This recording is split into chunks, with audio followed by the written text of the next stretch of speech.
বর্তমানে দেশে যেভাবে স্বামী স্ত্রীর ভিতরে বিবাহ বিচ্ছেদ, ডিভোর্স, পরকীয়া চলতেছে, কোনোভাবে যেন থামানো যাচ্ছে না এদেরকে।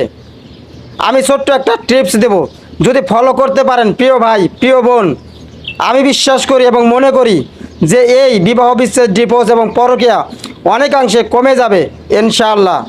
তার ছোট্ট একটা বিষয় আপনারা ফলো করবেন।